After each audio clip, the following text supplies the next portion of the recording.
Welcome to Inside the Learning Experience podcast. Today we're going to talk big picture. We're going to talk about the future of post-secondary education in the age of AI. I'm Bethany Gross, the research director at WGU Labs, and I'm here with our director of strategic partnerships, Drew Ciccato. Drew, welcome. Thanks, Bethany. Happy to be here. Glad to have you here. So in this episode, this is the first in a series, we are going to talk about the future of post-secondary education and how we really get the most of this moment that we have here with AI. So before we get started, I just want to give you a moment to kind of establish your street cred. Who are you? Where are you from? And how did you get into this work? 60 seconds or less. Yeah, thanks, Bethany. So as you mentioned, I'm the Strategic Partnerships Director at WGU Labs. I spent a long time in academia as a student. I got my PhD at the University of California, San Diego, actually in music, but was always fascinated about how we can better use our skills to broaden access for post-secondary as a whole. As a musician, I saw that there wasn't much opportunity broadly, aside from just playing music, but these were some of the smartest people I had ever worked with in my life. And they really struggled to punch their way into a different industry and make those kind of transitional moves. And so I found my way to the Markle Foundation via a few different B Corp startups that I'd been a part of, and really engaged in this notion of like higher education reform and really trying to build a longer table and increase equity and access for all. Eventually led me to WGU Labs, where I was really put in a position to drive meaningful change. So with that rather circuitous route to WGU Labs, you seem well poised to just help us set the stage here. So what's going on in post-secondary education right now that we feel like we need to kind of bring our vision forward and share it with folks today? Yeah, it's a really good question. And I think it's a timely question because it's about the opportunity that we're seeing right now. I think that there's a moment that we're experiencing where all the things that we've wanted to do in education feel like they're much more possible than they were yesterday. With the rise of AI and kind of democratization of like some of these computing powers, I think we're really able to engage with some of the work that seems like it's been out of reach for so long. What would be some of that work that's been out of reach? I think on the whole, it's being able to do more with less. I think for a long time, we've been attempting to really find better data, use the data that we're using more effectively, create curriculums that speak to a broad swath of people. And with AI, it feels like that we can really speak to the data we have and make much more with what already exists, and also do so in a way that speaks to more students. And in doing so, can really provide novel ways for those students to engage with post-secondary education. Yeah, I think it's really exciting right now because we are in this moment that you can't miss around AI, and it's converging also where we have a lot of, serious concerns and doubts around post-secondary education that are swirling around. And it just seems like this, even as we've seen, people questioning the value of post-secondary education, and as we've seen people wondering, like, why do we go to college? Why are we taking on debt? Is it too expensive? All of this. We now have this resource and this tool that can really kind of create a host of opportunities to address those concerns.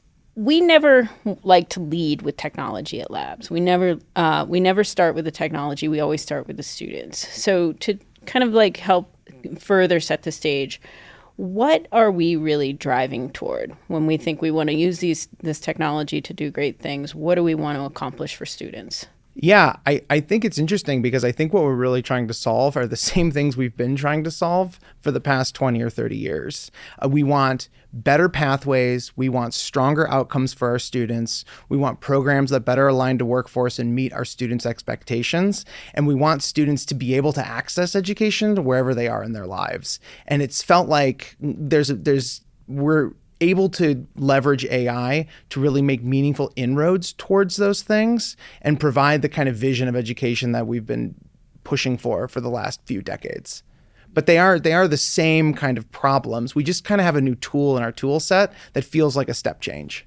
Yeah, it does feel like a step change. I do want to kind of like circle back to one thing that you said, because I don't want it to be missed, is that really driving the connections between learning and work and workforce. I think this is a really critical piece of the puzzle. And can you say a little bit about how AI could possibly help with that? Yeah, absolutely. I think that one of the things that I've personally in my career spent a lot of time trying to do is like find that Rosetta Stone to kind of translate language between employer speak, educator speak, and learner speak, and really try to map those out in a meaningful way so we can build systems that everyone can kind of self-navigate. And you've had to be able to really speak systems and able to leverage that data, which has been difficult for folks that are kind of coming in from the outside. Can you explain what you mean by speak systems? Yeah, the data is structured in a way where you're having to build different taxonomies. You're having to understand the underpinning to really map out what it is you want out of the data. So if you're looking at a career, it could have a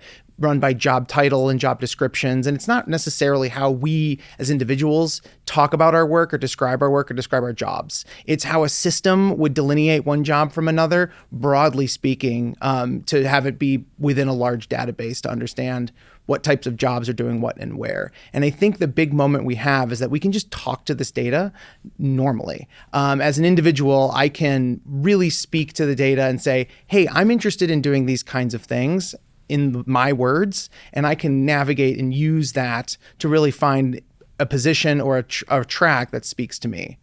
I see what you're saying. So in the past, it's been that if you go to a workforce center or if you consult some data around workforce, they talk about certain jobs that with titles, but that's not necessarily how you would understand the job that you have. Yeah, and it kind of forces a direct one-to-one relationship, which I think can be problematic because we're asking people to know things they don't already know. And so there could be a job out there that is perfect for me, or a training program that's perfect for me. But because I don't know the exact language to use to find it, I'm never going to be able to find it. And so the technology now can really help tease that information out and help lead you into these better options that are more aligned with the things that you want without having to know the end state. So why is this a post-secondary education problem? This sounds like a workforce problem. I think it's a both problem. I think that the things are intrinsically connected.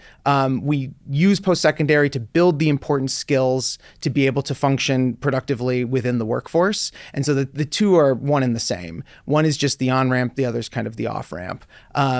Being able to structure our post-secondary training so that it is aggressively aligned with workforce and so that folks can enter feeling that they understand what they're trying to do, employers understand where people are when they kind of enter, really helps create this shared accountability for success in our communities. So is everybody going to do this by going and getting a degree? Is that what you're talking about? I think some will get a degree, and I think that model is still well established and a great path for a lot of people. I do think that there are a number of people that it's just not attainable to do that. You think about adult learners or folks from less resourced communities, like the thought of going to a typical kind of four-year institution for a degree, taking out that debt, the financial debt, the time debt, having to potentially move to engage, it's just not doable. If you have a job, you have kids, you taking care of a family member. There are so many people that just are not able to go down that path. This new kind of horizons we're kind of hurtling towards offers a new possibility to bring in all those other people that can't take that traditional path. So what would their pathways look like? I think we'll see people doing more with less. And what I mean is that they won't necessarily be going to an all-in-one four-year institution. We'll see a lot more kind of piecemeal, doing some training, living life, working, doing some more training, and kind of like having the training happen throughout the life cycle of someone's kind of learning journey and having that kind of enable their kind of upward mobility throughout their career. So what I'm hearing is that we're going to be we have this ability with AI to kind of bring the world of work closer to and in a much more sort of natural way with students, with post-secondary systems. We are also sort of driving towards this point in time where instead of just like one opportunity, one way of taking a pathway through post-secondary learning, we're actually going to have a whole ecosystem of opportunities, and a whole ecosystem of pathways. Yeah, I think that's right. And I think that when we think about like the next phase of what post-secondary education looks like, it's more opportunity. It's more granularity as to what you want to do. It's not, everyone just goes and gets a bachelor's degree and that's kind of your option, or everybody just gets a micro credential and that's just the option. I think there's an opportunity now to have both those and everything in between, so that individuals can really find like what is the right modality for you? What is the right way to upskill in a way that really supports your life and your career journey? Yeah. Why does AI help us do that? I think the problem in the past has been it's been very cost intensive to build out programs with quality and ensuring that the outcomes are there. It's been very difficult to find the subject matter expertise, to make sure it's aligned to workforce needs, to make sure that employers have bought into these things. Because at the end of the day, I can create whatever credential it is, but if nobody's buying on the other side and hiring those students, like what have I really done? And I think that the power of some of these tools we're seeing with AI, we're able to build things very quickly and respond to a rapidly changing workforce. We're able to build them with high quality so that we can ensure that like the actual product that students are going through is doing the thing that we're intending it to do. And the cost is a lot lower, so that we're able to kind of really drill down into a lot more of those niche cases and not having to say like it's a general education, this is a general field degree or certificate, and it's up to you to kind of figure out the rest. Like we're actually able to get really nuanced and specific in a way that really helps folks like target particular industries and jobs. Because in the past, it was just so expensive to do all of those things. It just didn't make sense to do that, even though there was a big benefit for communities and the individuals that lived within it. Yeah.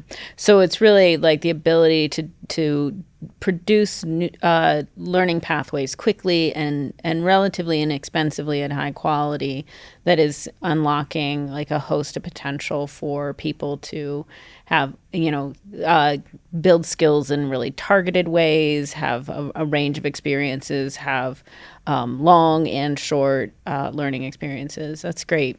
I said the one thing I think I'm not hearing yet that is something that we talk about a lot at Labs is the 25 million people who have never entered post-secondary education in the past. They go their entire adult lives without engaging in any learning, any structured learning pathway. How are things different for them? Like, what's our chance or potential to reach these individuals and bring them onto a learning pathway? Yeah, it's a really great question. I think it's interesting because I think there's a predominant narrative out there in the public that like when folks think about going to college, the conversation is which college am I going to go to? What am I going to study? Do I go to state or university? And in reality, there's a huge population, the one you're referencing, that college is binary. They finish high school and it's like, do I go to college? Yes or no? And a lot are saying no to the whole idea of anything after high school. And I think that right now we have a new tool that empowers us to kind of create educational opportunities in bite sizes that really speak to those kind of non-consumers of post-secondary products at the moment, and kind of start to bring them back into kind of upskill. Because I think that one of the things we're really starting to see is that it's not enough to just finish high school. Like we are really going to have to be building skills throughout our life, probably across a bunch of different domains and industries. And like we really need to make sure that there are continual on-ramps to bring those folks on board so that they can continue to evolve with the workforce around them. Yeah. And you brought up another thing that I hadn't yet heard in our conversation that I think is a really hot button issue in AI and education, and that's the notion of skills. Mm-hmm. And the AI and the LLMs are becoming increasingly capable, and people are talking about how they actually do take on some of what I think we might have previously called uniquely human skills. Mm-hmm. What are we learning now? What are we learning in the future when we're getting on board a learning pathway? What are the skills that will matter? Yeah, I think the skills that will matter are like how do you apply what you're learning. I think, again, this is the same problem that we've had for a very long time. I think that there might be a belief that we've got it perfect right now in the traditional system of like, I learn these things in the classroom and then I take them and I magically am 100% aptitude in practice, and it's just not the case. It's always been a struggle to take something from like the laboratory experiment of a classroom and then bringing it onto the job site and having those skills be directly translatable. There's all sorts of other models that have to do more with observation and assessment. We have apprenticeships, we have work-based learning that you actually to demonstrate these things in a real space to show that you can kind of do them. And so we've always kind of been trying to find different modalities to really test, like, do you actually know this to the point where you can do it elsewhere without somebody kind of looking over your shoulder? And so I think that will continue to be the crux of these programs is how do you assess and kind of understand when somebody's achieved a proficiency with these trainings and when can they actually do them on the actual job site? So AI is not magic. This is going to be hard work. We know it's not going to be easy to figure all of this out. What do we need to do to get there? Yeah, it's a great question. I think the first and most important is that we are going to have to move much faster and move very quick on all fronts because the rate of change with this technology is incredible, and the workforce surrounding it is moving just as fast. And so it is going to be imperative that anything that we're doing is kind of keeping up with that. Otherwise, we are going to really lag behind.